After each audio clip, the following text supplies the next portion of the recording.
Bo jakie słone. Ja widziałeś? Chciałeś śnieg, to masz śnieg. To jest śnieg, no.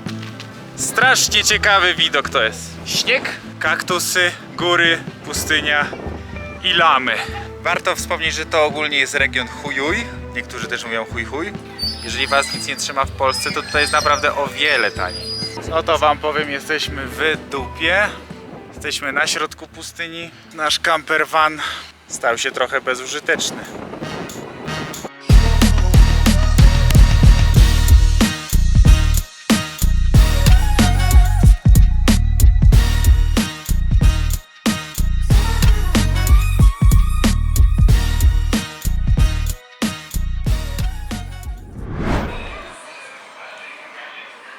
Są też przykre momenty, mianowicie właśnie widzimy wypadek motocyklowy.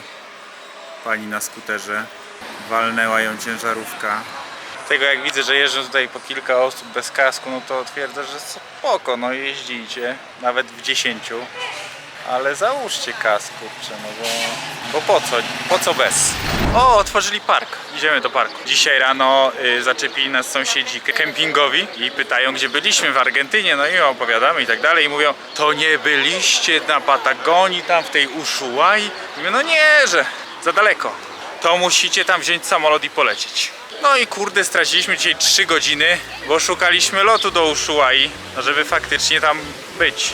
Ale zadzwoniliśmy do naszego przyjaciela Maćka Badziaka, aka termometr. No i mówimy, termometr, no nie wiem, czy tam lecieć, czy nie, weź no coś powiedz.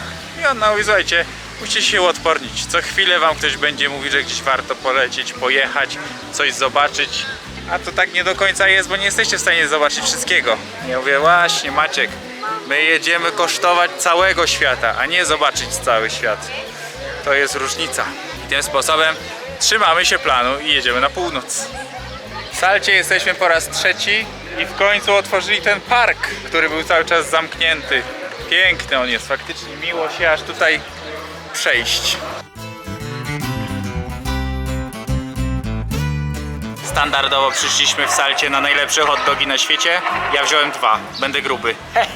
Co ciekawe, jak kurs peso się podnosi, czyli że jakby teraz kosztował 720, teraz $1 kosztuje 690, to hot dogi tanieją, czyli produkty w sklepach tanieją. W Polsce raczej jak przez inflację czy przez coś się cena podnosi, to potem nie spada. A tutaj się waha w dwie strony. To jest bardzo dobrze. Wiecie co to będzie? Będzie szok.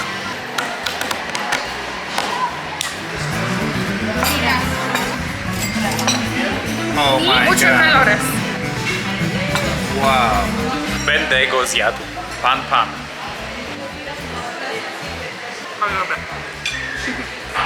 Zacznę od Cloudy Brownie. Nie no, prawda to jest fiu. Ale moim ulubionym deserem chyba jest jednak tiramisu. Nie no, muszę wam coś powiedzieć. Najlepsze tiramisu robi moja żona, a tutaj się na tym nie znają. A Juleczka? Juleczka, mamusi i takim sposobem Łukasz zawsze nam zjada wszystkie desery. Nie no, Juleczka jest najlepsza, naprawdę. Julka najlepszy, Cloudy Brownie jest smaczne, a moje tiramisu jest niewypałem, nie umieją tutaj. Ale zjem. I pobiją to wszystko kawą i będzie wspaniale. Ciao! Dobra jest. No, nie zjedliśmy ciastka, a dziewczynka bardzo chciała. No i już. I znowu jakiś tam dobry uczynek jest, a my będziemy chudsi. Tak trzeba żyć.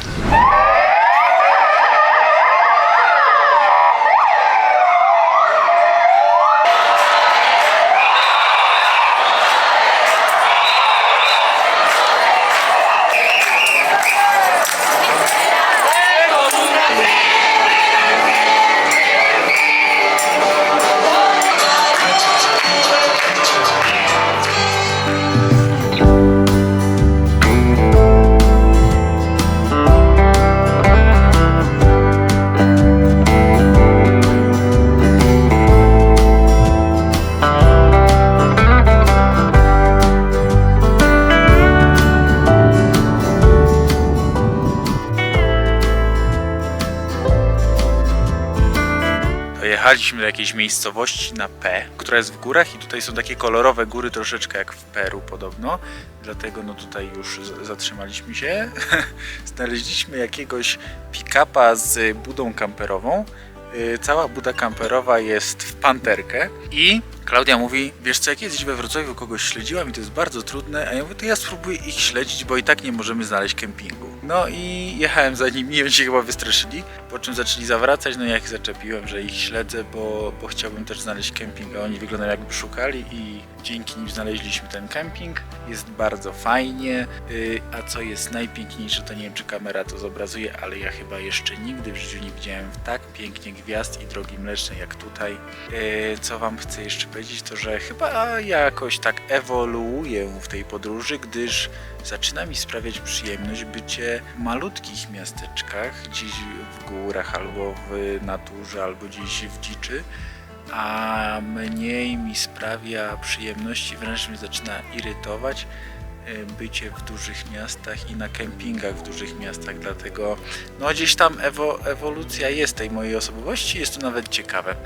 Podziwiamy gwiazdy, a ja gaszę światło. Jesteśmy w miejscowości Purmamarka. Kochani, zobaczcie. Przyjechaliśmy, znaczy i tak byśmy jechali chyba tędy, natomiast zatrzymaliśmy się tutaj na noc ze względu na to, że nie chcieliśmy tego ominąć po ciemku i zobaczcie, kolorowe góry. Zwłaszcza tam to można zobaczyć między drzewami.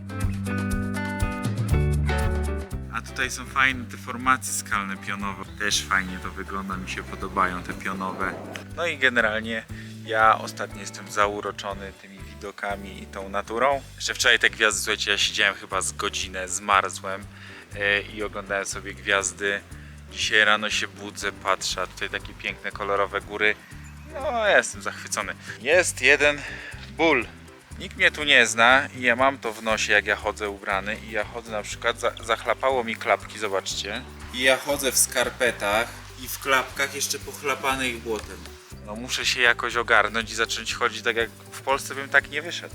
A tutaj stwierdzam, chyba nie wiem, takie z tyłu głowy mam, nikt mnie nie zna, w nosie to mam. I potem robię wiochę całemu krajowi, także muszę to ogarnąć zaraz. Kurzy się, kurde, jak wszędzie. Masakra. Pokażemy wam parę widoków z drogi, ale najpierw idziemy do miasteczka, wydać trochę pieniędzy i zjeść śniadanie. Patrzcie. To jest główna wada tych rejonów. Ogólnie jak aż tak nie wieje, to jest spoko, ja uwielbiam, ale jak wieje, to jestem teraz tak wkurzony, że wszystko brudne, masakra. Jestem w miejscu widokowym. Warto wspomnieć, że to ogólnie jest region Chujuj. Niektórzy też mówią chuj chuj i bardzo ich śmieszy, jak im mówimy, co to u nas znaczy. Natomiast no tutaj pięknie widać wszystkie kolory, proszę bardzo. Jakiś taki żółto-pomarańczowy, tam bardziej żółty, zielony, bordowy, czerwony i wszystkie inne. Sami zobaczcie. Jestem też przy okazji nad korytem wyschniętej rzeki. Jest tam też urokliwe miasteczko, więc zaraz pójdziemy tam sobie na jakiś lunchik, śniadanko, coś takiego i pojedziemy dalej w stronę Chile.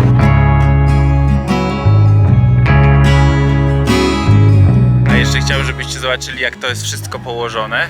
Mianowicie nie ma nigdzie płaskiego z żadnej strony. Patrzcie, jestem dookoła, patrzcie. Góry, góry, góry, góry, góry, góry, góry, góry. Dookoła góry. No idziemy teraz jeszcze pokazać wam, co jest na targu przy drodze.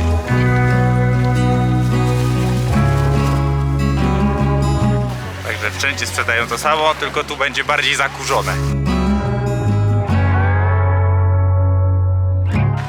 A tu wam pokażę, jak wygląda wyschnięty kaktus. Bez kolców, kolce zgubi i tylko jest taki pusty w środku. I to się fajnie używa właśnie jako budulca.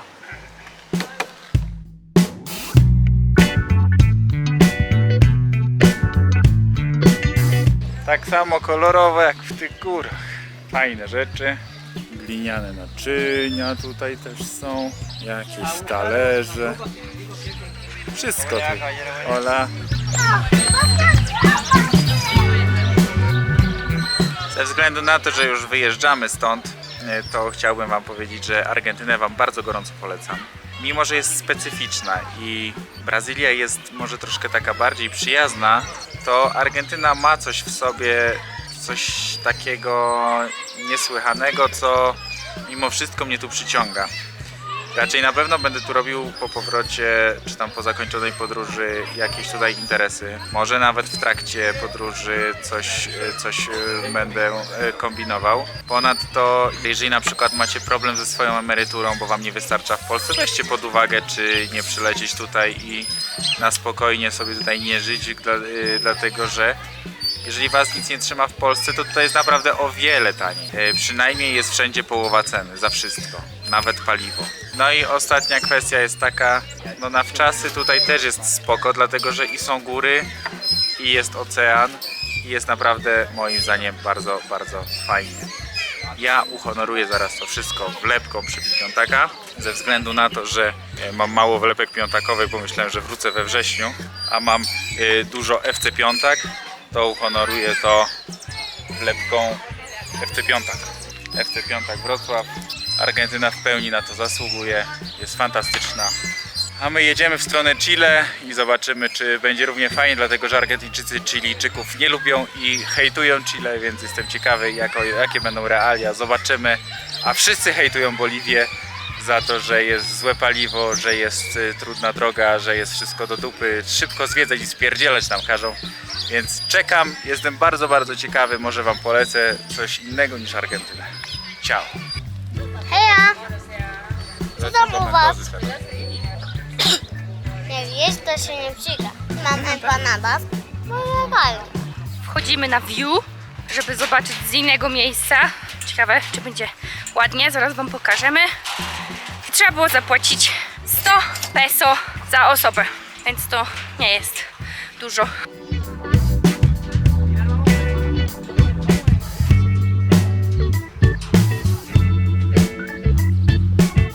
Wiecie, gdzie idziemy?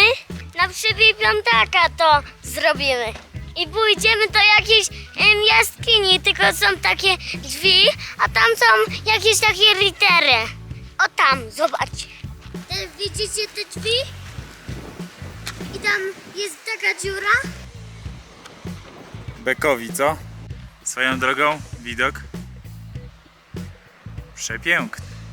To jest ten kamper w panterkę, co wam mówiłem wczoraj. Tam była jaskinia, ale dalej tam nie mogło iść, bo tam było jakieś kamienie dalej, a ktoś tam mieszkał, bo No i co był tam było biedny. jeszcze? Śmieci i śmierdziało. Jesteśmy na takiej wysokości. Takie są zakręty. Juhu. A hektopaskali mamy tyle. W Polsce norma jest koło 1000. No, zaczyna nas boleć głowa. Jest wysoko, Nie, niskie ciśnienie, no mnie już trochę zaczyna. Wczoraj mnie też bolała dość. To nie ma. jest specyficzne samopoczucie, ale nie ma tego złego, co by na dobre nie wyszło, natomiast zobaczcie, jakie są widoczki, no. Jest przepięknie, jedziemy pod górkę cały czas. 3000 metrów ponad, 600 hektopaskali, grubo. Patrzcie, jak kolorowe góry tam widać.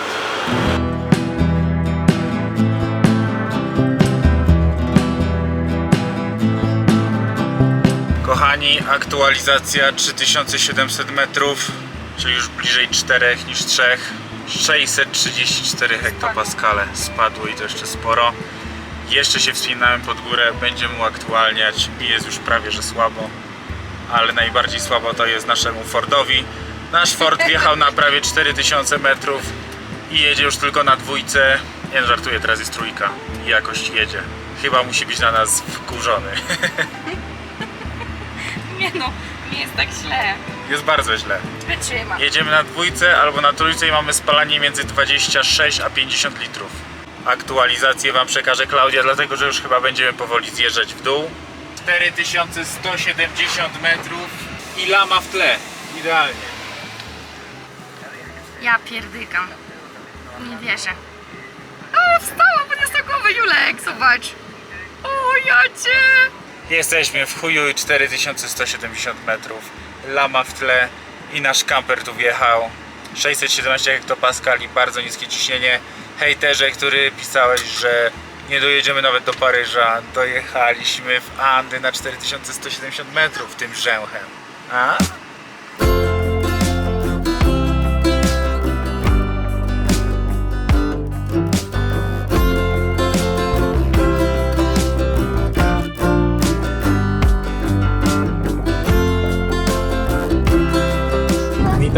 Państwa bardzo serdecznie w niejakim Salinas Grande.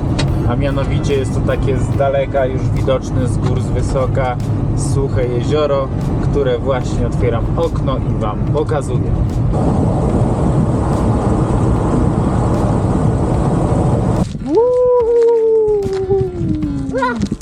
Teraz będziemy koło tego przejeżdżać, a tak, oprócz tego to widziałem, że wjeżdżają tutaj kładami i terenówkami i mają niezłą frajdę. Także też spoko.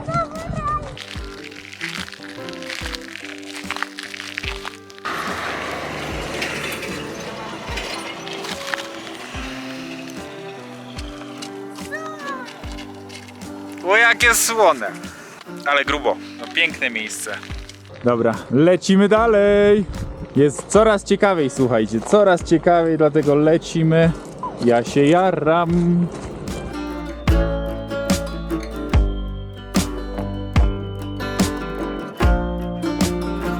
No i się skończyło jezioro.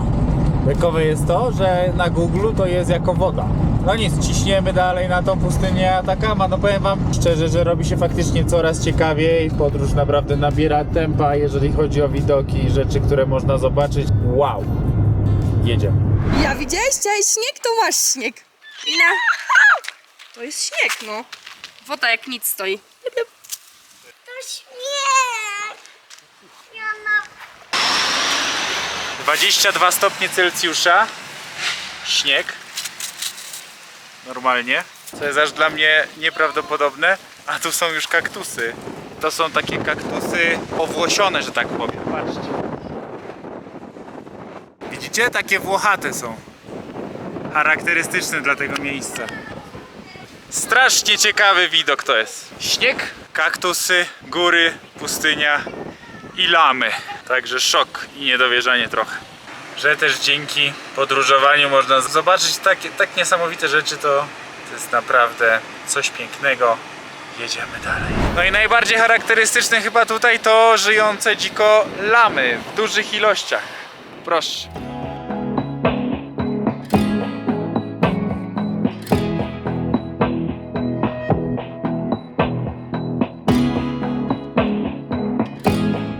No to Wam powiem, jesteśmy w dupie. Zobaczcie, co się stało.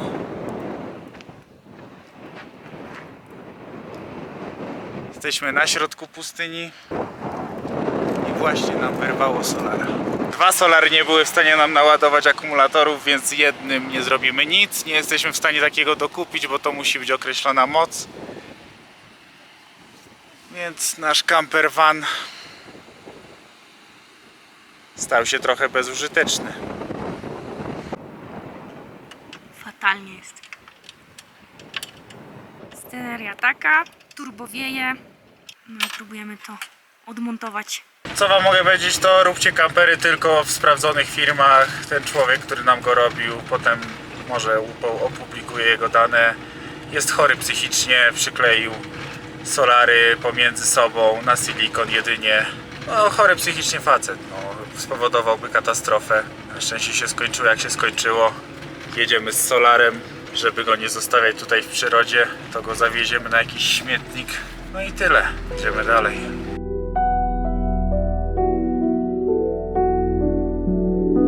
Grubo, co? No to chyba hodowane, tak jak Klaudia mówi, bo ich jest strasznie tutaj dużo i idą ładnie w rządku. No powiem Wam, że dzisiaj mi entuzjazm trochę ostygł, ze względu na to, że po pierwsze ciężka noc, raczej nie przespana. Spaliśmy w trójkę, bo na pustyni jest tak, przynajmniej tutaj, że w nocy było turbo zimno, a w dzień jest dość gorąco. Więc spaliśmy w trójkę na łóżku. No i się nie wyspaliśmy. Ponadto ja się mega źle czuję, bo jesteśmy na dużej wysokości, bardzo dużej. Tam jest chyba z 3700 aktualnie. Więc tu jest chyba dość mało tlenu, bardzo niskie ciśnienie, ja się czuję bardzo źle. Oprócz tego do Chile nie można przewieźć mnóstwa rzeczy, więc tak naprawdę albo zaraz to wyrzucimy, albo to przeszmuglujemy jakoś. Ponadto ja dzisiaj mam dzień pracy, a nie jestem w stanie pracować. Urwało nam solara, nie wiem czy gdzieś takiego dokupimy, czy w ogóle ktoś nam to zrobi. Ładuję niby jeden solar, ale też mamy gdzieś przebicie w samochodzie, bo zbierają się ładunki nam ewidentnie gdzieś.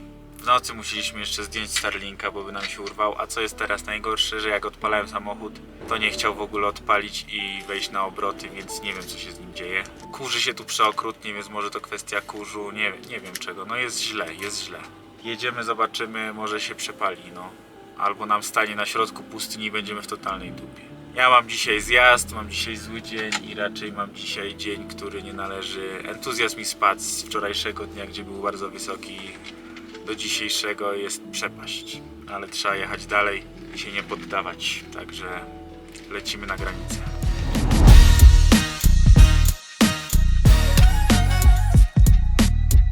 Trzeba było zapłacić 100 peso za osobę. 10 groszy. Spoko. Sorry, nie 10 groszy. Nie wiem ile trzeba policzyć. To jakieś 60 groszy. Dobrze policzyłam w końcu.